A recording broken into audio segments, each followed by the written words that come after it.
Hey everybody, how is it going? It is your pal, Sal here. Welcome back to my channel and welcome back to my Cyndi Lauper discography journey. Today we are tackling her 5th studio album. We've made it to number 5, Sisters of Avalon. So before we get to the details about this album, just a fun little thing. So when I filmed my last video for 12 Deadly Sins and for Head Full of Stars, sorry. I hadn't had the chance to, get a lot of good re-listens at that point, and now I have, and I will say I am thoroughly enjoying Hat Full of Stars.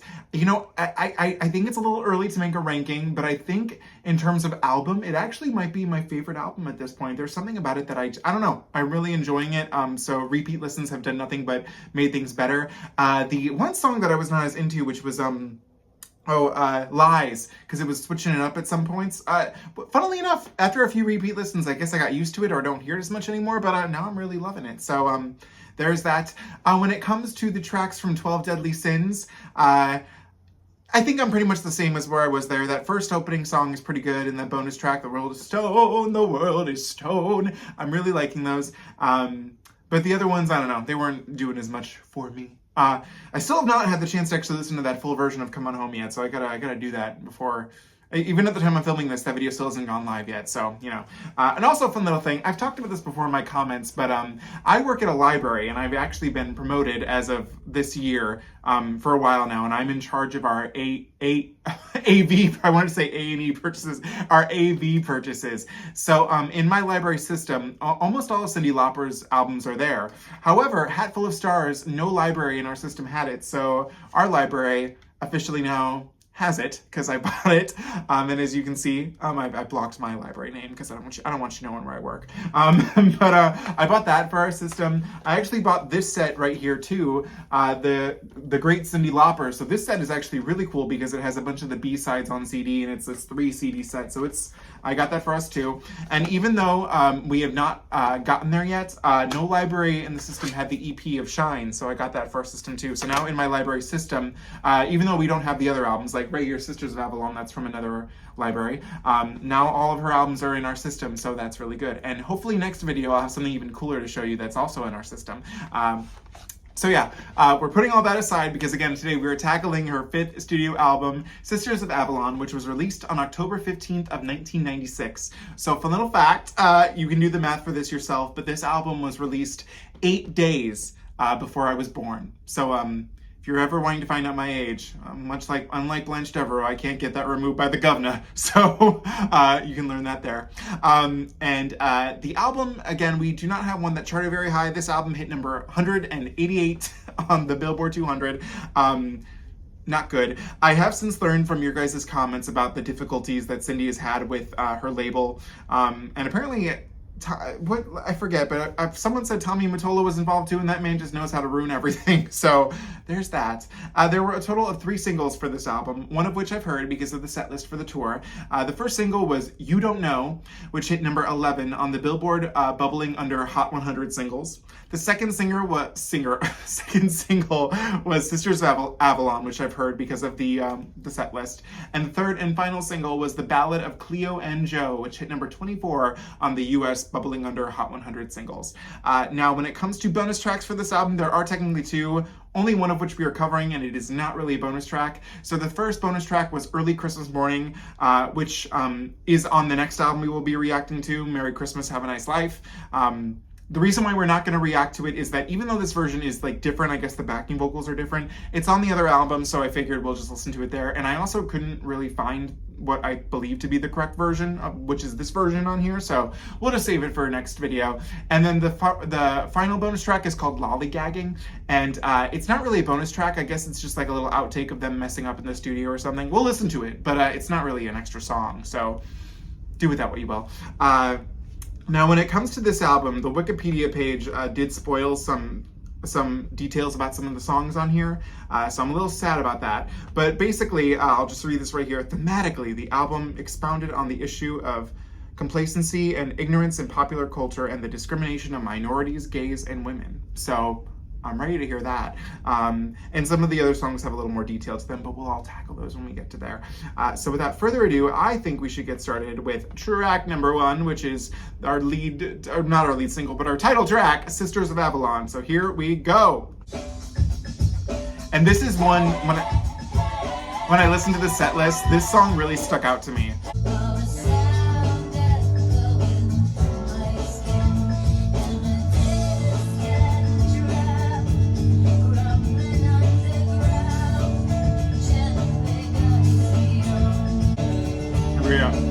Sisters of Avalon, sisters of Avalon, sisters of Avalon, sisters of Avalon.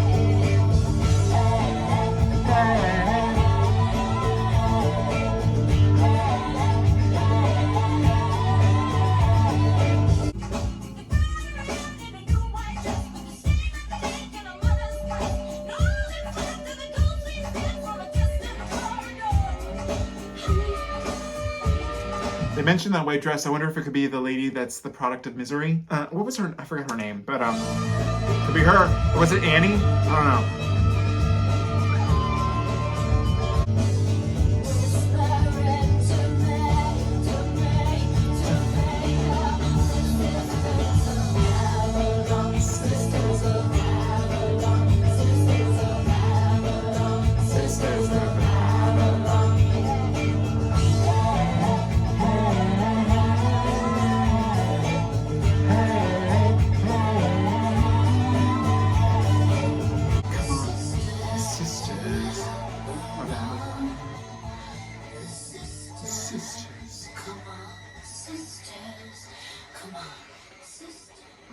Scary there.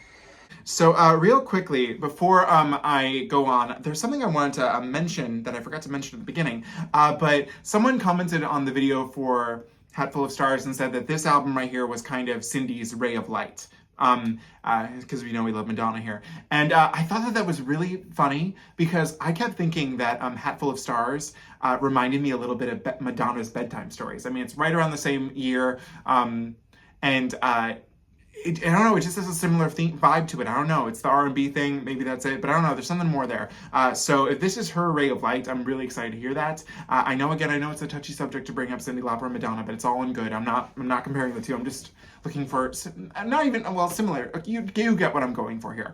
I'm making it make sense to me. That's how I'm saying, okay?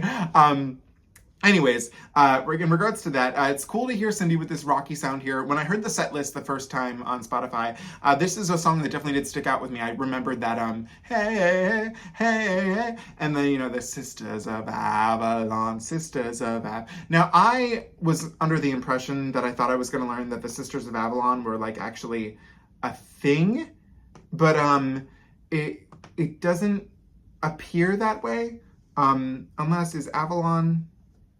Yeah, because when you just type in Sisters of Avalon, it's just, you know, this song. But is Avalon a place? Actually, that might help me. Oh, okay. Here we go. Avalon. Wait, why did I click that? Avalon is a mythical island featured in the Arthurian legend. It first appeared in blah, blah, blah, blah, as a place of magic where King Arthur's sword Excalibur was made and where late Arthur was taken to recover. Okay. Okay, so it's an island. But in regards to what it says about song information, the song is about sisterhood and shows the power of women Lauper wanted to show through the song and the album as a whole. As a result of the song, okay. Hey, I mean, maybe there's more details in the lyrics, but hey, I like it.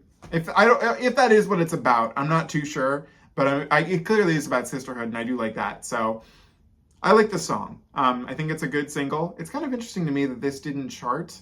Like, don't hear me out. I'm not expecting like a big #1 hit, but I think it's a good song. So it's kind of sad that it didn't, you know, do better. Track number 2, we have the Ballad of Cleo and Joe. Now this song is about the double life of a. Now I don't think that they should use that word actually. Is that? I mean, well, yeah, but I guess of a drag queen. I guess is that word? I don't know. Well, either way, about the double life of a drag queen. So here we go. Okay.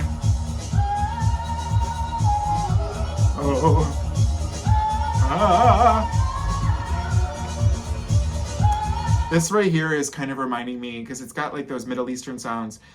It's reminding me of like Shakira's Ojos Así. Wow, I like that.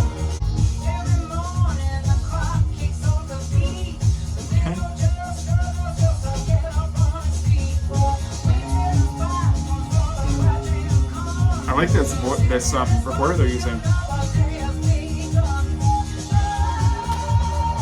Okay.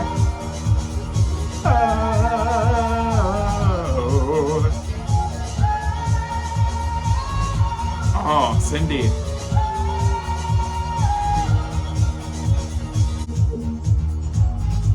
Okay. Wow. Hey, in regards to again, I'm sorry if it's a touchy subject to bring up Madonna, but I definitely hear like the electropop that Ray of Light kind of has in the back there. But it's interesting. This is interesting. I like it, and I guess it could be like almost like Skin too.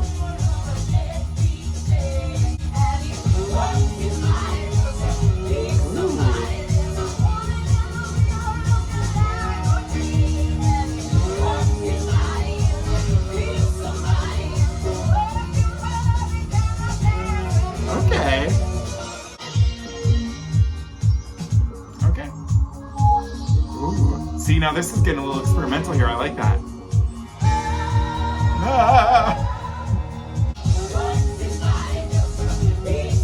Okay.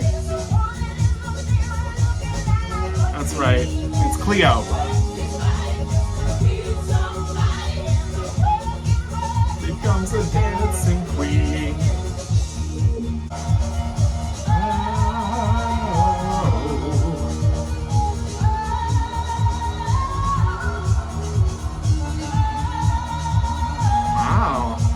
I like this. His body just can't be somebody.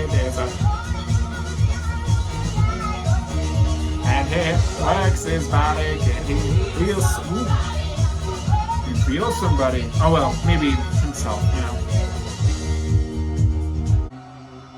Ooh.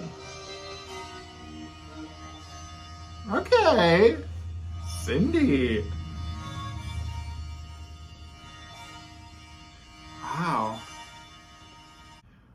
Okay. So far, I actually would probably say, I know we're only 2 songs in, but forget the Sisters of Avalon. This was incredible. So first of all, I have a couple questions. Is this song popular, like, within the drag community? Because, I mean, it is one of the more streamed, well, no, it's not really one of the more streamed ones on this album. Yeah, I mean, it's not the worst streamed one on here, but, yeah, this is great. I imagine this was a ballsy choice as a single. I think, if I'm correct, like RuPaul was starting to get popular, like in the mid-90s. But this type of subject matter, I can't exactly imagine faring well on the Billboard Hot 100. Now, it's... Oh, well, apparently there's someone from Billboard who wrote that this was it's a shame that this wasn't a huge hit. It's always good when Billboard's on your side there. There are some dance remixes to this, the Soul Solution, Radio Edit, Vocal Dub, Tribal Dub, the instrumental. I'll have to check those out. I like this. Now, what's interesting to me, though, is that, where was it saying this? Background. Thematically, the album expounded on the issue, blah, blah, blah, blah, about a song about the double life of a drag queen. But what's so funny is that you think that it's funny, the song was one of the many songs on the album that was a taboo subject. But what's funny is that this doesn't really explore too much. I mean, literally, it just tells the story of Joe and his regular life, and then he becomes Cleo, and he's feeling good. But still, I mean, that was fun. And the fact that it like has the Middle Eastern elements, the electronica elements, it really truly was kind of like a more pumped up version of Madonna's Skin, I feel. Hey, and technically I think this precedes Skin, well, it does precede Skin. But that was fun. I definitely would love to have that in my workout playlist. Not that I understand that experience, but it's like, okay, Ballad of Cleo and Joe. That should have been our hit, that should have been our hit single. Okay. Track number 3, Fall Into Your Dreams.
Okay, that was Fall Into Your Dreams. And I didn't hate it. I just think after those first 2 songs, this one didn't hit quite as in the gut for me, or in the heart for me.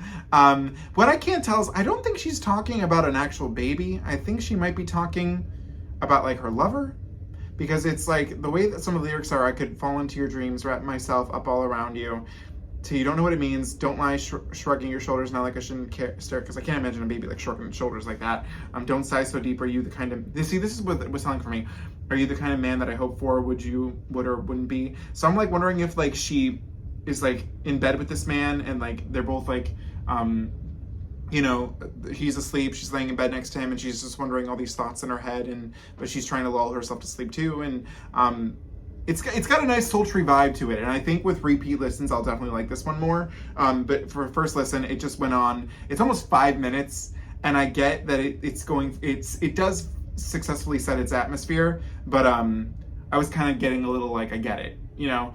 But who knows? I think this one with repeat listens, I'll definitely like it more. Track number 4, You Don't Know, which was our lead single. The churchy vibe.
That's pretty right there.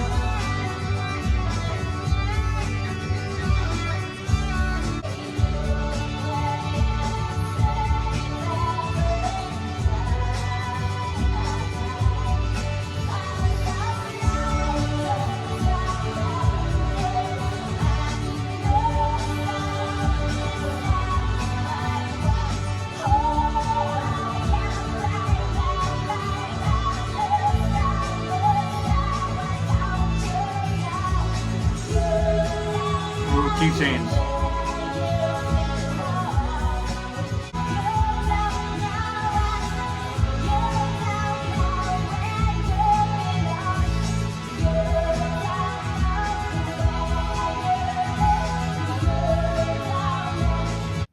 Okay, that was You Don't Know. And, you know, at first I was not feeling it. and then I was liking it, and then I was not feeling it, and then I was liking it again. I think for me, first of all, I love the message. Cyndi talking about, I mean, basically the message is like, just don't be a follower. You may not know where you belong, but you don't belong following, behind someone. You belong to being your own self and following the path that you want to follow. I love the message. Now, I think the song, it just went on a little too long for me. And I know people are gonna be like, you can't handle long songs or something like that. I don't know. This one, I don't know. These last two, they felt real long. Keep in mind, there were long ones in Hatful of Stars that I really liked. So what's interesting to me is that, first of all, this is the lead single. That's an odd choice to me. Not that I think that, Ballad of Cleo and Joe needs to be the lead single, or like subject-wise, I think Fair is better, but still, this is an odd choice for me for the lead. It's got a good message, but what I'll be more interested to hear is that there is a radio edit, which is 4 minutes and 6 seconds, and keep in mind the album version is 5 minutes and 13 seconds, so that's about a little over a minute less. And then there's also TM's single remix, so I'll be curious to see what those two sound like. Oh, and there's also a regular single mix too. Oh no, that's just the radio edit, it looks like. Okay. Junior Vasquez did a remix edit too. So I'll be interested to hear those. I will put a like next to it though, because I did like it. I think it just went on a little longer than I think I needed it to. Track number 5, Love to Hate.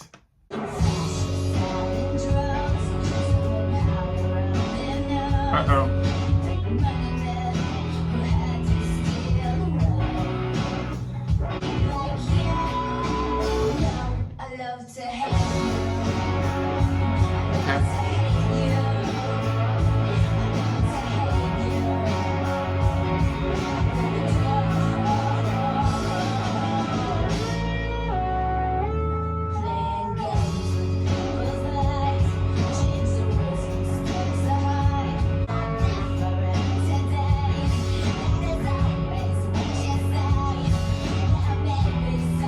Maybe so.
Okay, that was Love to Hate, and yeah, that I don't know, that wasn't really doing much for me. The kind of like the sound of like her like sounding like she was like in some like garage band, I thought was kind of cool, but that's also not really my style. The vocals were fun, but I think it's describing this woman in like this very unhealthy relationship, because loving to hate someone is not a good thing to be doing. But I don't know, this was it just wasn't my vibe. Track number 6, Hot Gets a Little Cold. All right, now this sounds a little more up my alley.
Okay, that was Hot Gets a Little Cold, and actually I thought this was a really cute little ballad from Cyndi. Just hearing her on acoustic guitar, it was really nice. What's really interesting to me is that in this song, she's basically talking about this relationship, and that she's really uncertain. Like, this dude is telling her that it could be so many things, and she's like, I don't know if this could be it. It sounds like she's been around the block a lot, so she's like, I don't know. I thought it was cute. Cute, I don't know, cute makes it seem less than what it is. But it was really nice. And I don't know if I like it more because I wasn't feeling the last couple of songs, but it was nice to hear just Cyndi with her guitar, you know, just being Cyndi. I liked it. Track number 7, Unhook the Stars. Oh.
So I don't know if I'm an idiot or not, but I had to look up what technically Unhook the Stars meant.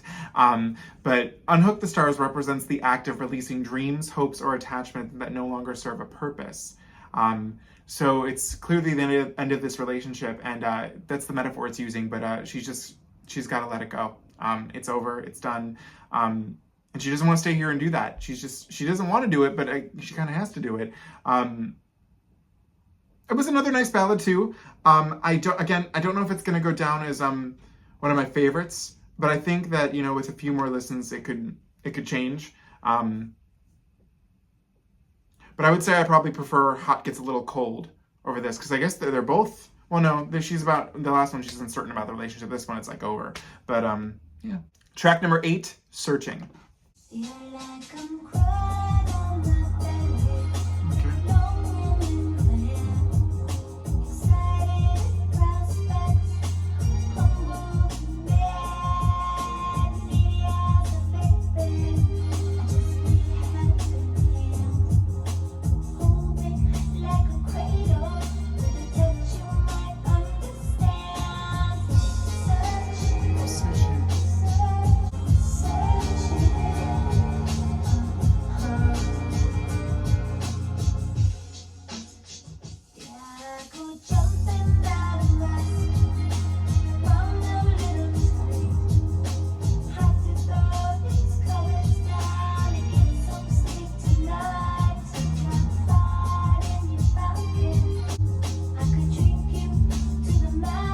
To the bone marrow. Ooh.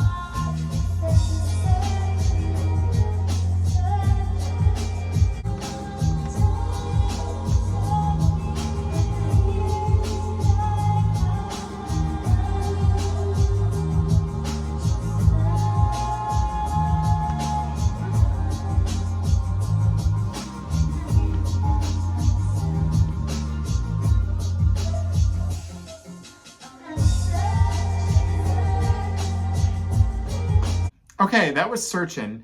And I really enjoyed the atmosphere that this one was giving. Just what I get is that Cyndi in the song is just searching for anything, a lover, a friend, something in life, literally anything. But what I find interesting with the production, stop playing. What I find interesting about the production is that you feel like this is almost an endless journey, like it's never ever gonna end. Now, what I think it will be interesting, okay, so it's really coming clear to me that this album is going to be, at least so far with being on track number 8, this one so far has been kind of a hard one to react to, because I feel like you really have to be in the zone for it, and I don't know if I'm quite in that zone right now. this is a little more alternative than I was expecting. But this is one that I could definitely see, like when you just get the chance to like have it in your headphones, I could see how this one could really, really grow on you. But I like the vibe that it was bringing. Track number 9, Say a Prayer. Okay.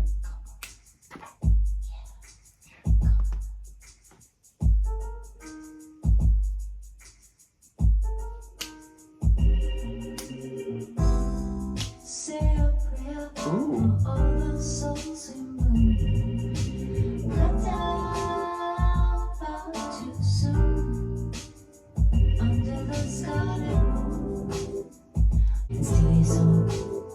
And still your soul and do your soul. Sometimes justice is a line you walk or sign, but justice is complex and a matter of time. Sometimes it's hanging in the balance, or dancing in the shadow like a silhouette. Far too soon under the sky, under the sky. Say yes, say a prayer. Say a prayer. Some people get a saying so long, they just go on thinking it's a natural thing. Well, it's a strange, strange time. All our friends dropping like flies. Everything that's come to pass. All the time we thought would last. Well, I just button my coat and cover my neck. I got barely enough time to catch my breath. All these pictures I can't forget. It can fill your cup with regret. It can fill your cup with regret.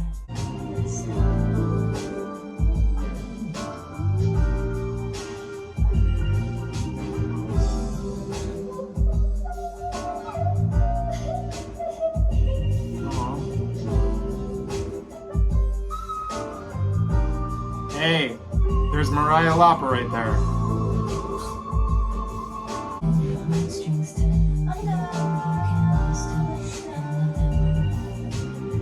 Okay, that was Say a Prayer, and Wikipedia has told me that this song is actually about the AIDS epidemic, which there's a few lyrics in there that are very clear that that's what this is about.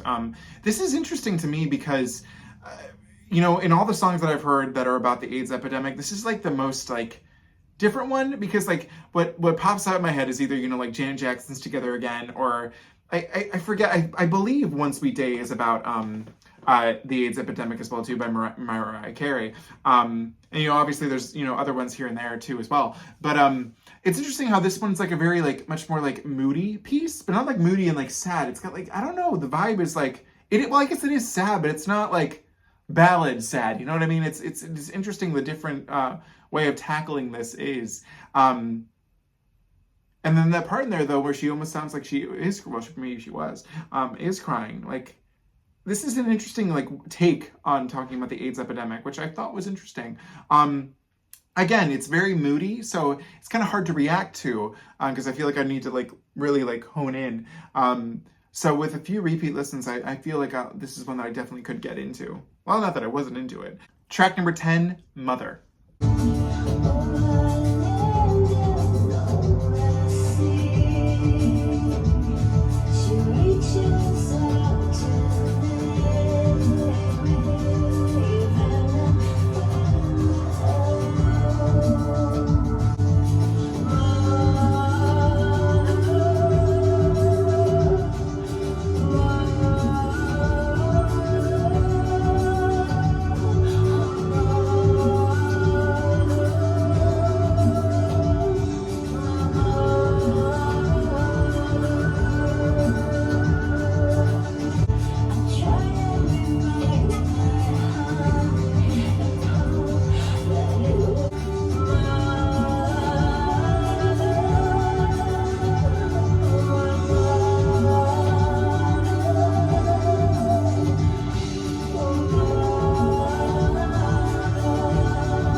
tribal sound to it too. Okay, that was Mother. And again, another very moody, atmospheric piece that I think will take more time to appreciate. What I do like the subject matter. It's kind of like an ode to all mothers of the world and the strength that they carry. I think that that's a beautiful, beautiful piece. The fact that it has those tribal elements to make it sound really timeless, like this, again, is a tale as old as time. And mothers will keep on mothering. They call her Mother for a reason, if you will. I liked it too. Again, I think we'll have to hit this really home at the end, but I really think this is one that this is a hard album to react to. And I think I'm going to need, time where it's just me listening to this with headphones in my ears. But I like the message of this one a lot. And I think that, again, headphones I think could change it. I really do. Track number 11, Fearless.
Pulse.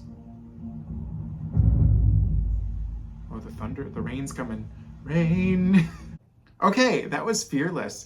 And production-wise, I think this actually might have been one of my favorites. It was so minimal with what it was doing, but everything that it was doing was exactly what it needed to do. It sounded so pretty, and her vocal on this was really pretty too. And just like the way that she was describing all the things that she could be if she was fearless, and she would do these things if she wasn't. This was really pretty. I think it was really the production though that got me the most. It almost felt like a lullaby. And I think that was bagpipes playing in the background. Like this almost sounded like not like a medieval folk tale like the other one sounded like from the last album, but like a folk. I don't know. It was really pretty. This is one that I definitely can't wait to hear again. Just the mood of it was great. Track number 12, the final track of the standard edition of the album, we have Brimstone and Fire. Okay, we're gonna have a dance hit.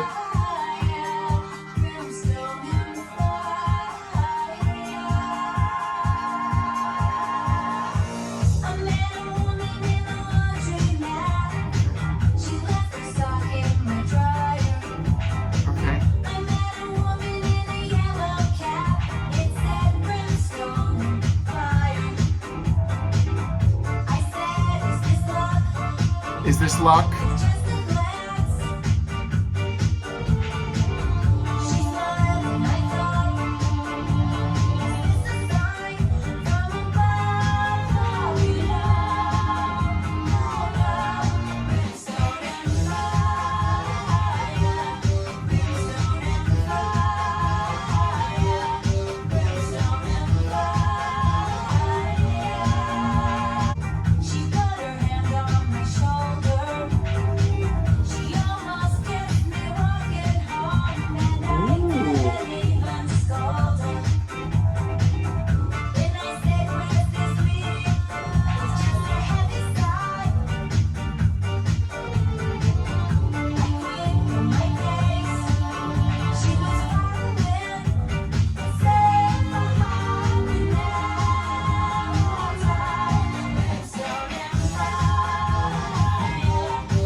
I make spaghetti with tomato sauce because that's all I can make.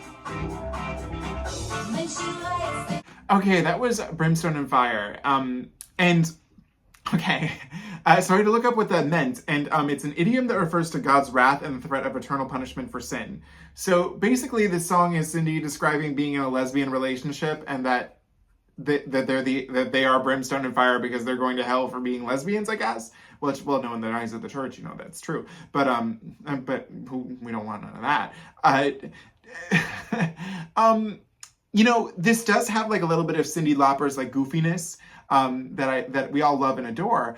But this is weird to me because it feels very out of place on this album, at least, and even at the end too. Like we go through all these songs and then, oh, I'm a lesbian and I'm going to hell. Like this felt very like, I would have loved if the last song was the closer. I don't know, this felt out of place to me.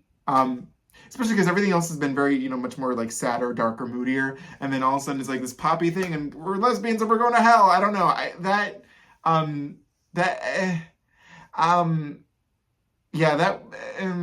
didn't hate the song. It just felt very out of place on this album.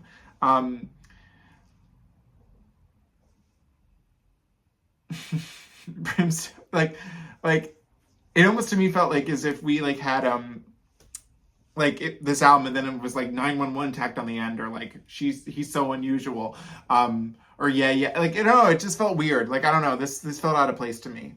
Okay, we have the one bonus track we're going to tackle. Again, remember, we will just listen to Early Christmas Morning for the next video for the Christmas album. We just have Lollygagging, which is apparently just like a little studio outtake of them literally lollygagging. So here we go.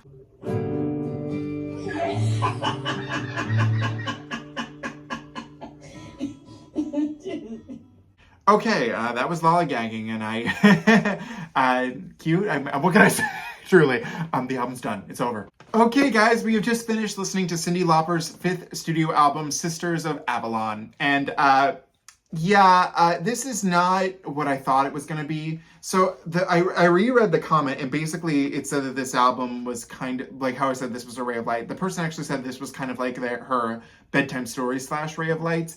And the other one, like Hatful of Stars, I'll give you bedtime stories any day. This was almost a little too alternative to be reminding me of Ray of Light. The first, you know, couple songs I could see how we were kind of maybe going there, but I think that's really the problem for me, is that this album was very much an alternative album, and your pal Sal is not an alternative kind of guy. And again, this is weird because I didn't hate it. I didn't hate anything I heard. This just really isn't my cup of tea. And I think it's definitely something that I think that repeat listens will help.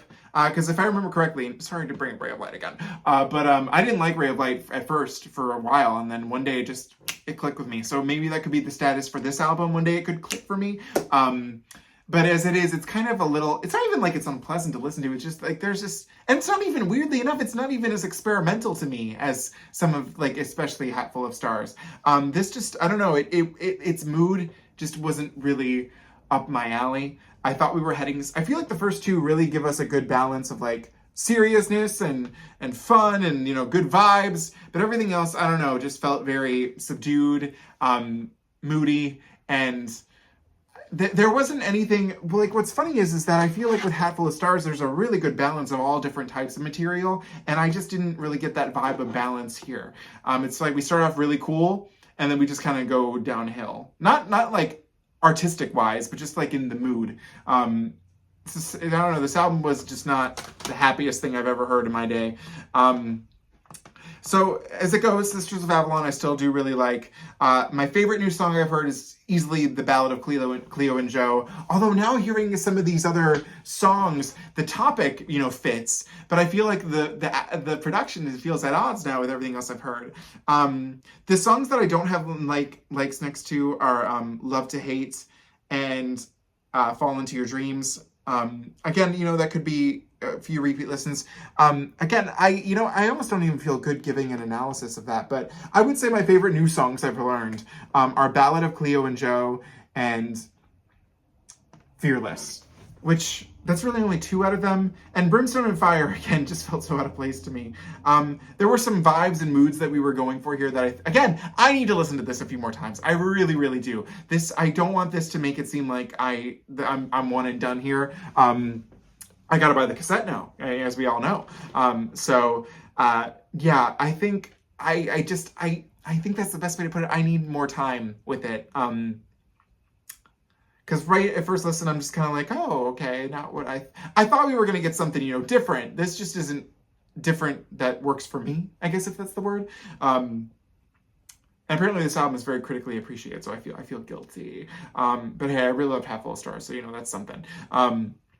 So yeah, give me some more re-listens. Probably when I film the next video. I don't know if I'll have time to re-listen to it many times, but I need time, and I hope you can respect that.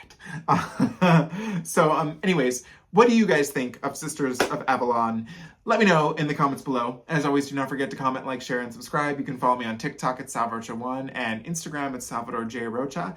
And I will see you next time when we react to Merry Christmas, Have a Nice Life, which I think I could use to bring up the mood. So see you then. Have an amazing day. Bye.